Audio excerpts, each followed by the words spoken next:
Hello everyone, এই ভিডিওতে আমি দেখিয়ে দিচ্ছি কিভাবে আপনি বিকাশ থেকে যে কোনো সিমে টাকা রিচার্জ করবেন।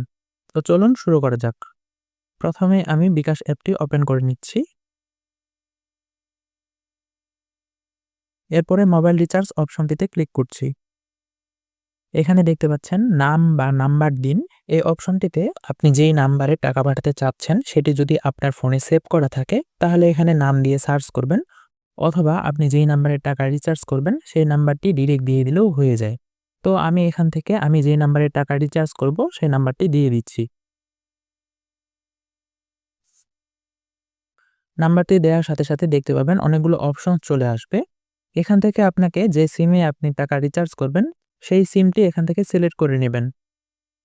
তো আমি যেহেতু গ্রামীণ ফোনে রিচার্জ করব, তাই আমি এখান থেকে গ্রামীণ ফোন অপশনটি সিলেক্ট করে নিচ্ছি।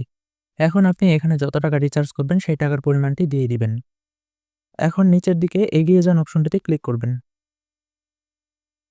এখন আপনি আপনার বিকাশের পিন নাম্বারটি দিয়ে দিবেন। পিন নাম্বারটি দেওয়া হয়ে গেলে পিন কনফার্ম করুন বাটনে ক্লিক করবেন। এখন এখান থেকে আপনি মোবাইলে রিচার্জ করলে ট্যাপ করে ধরে রাখবেন। এই বাটনে একটু বেশি সময় নিয়ে চেপে ধরে রাখবেন। এখন উপরের দিকে দেখতে পাচ্ছেন আপনার মোবাইল রিচার্জ সফল হয়েছে লেখাটি দেখা যাচ্ছে।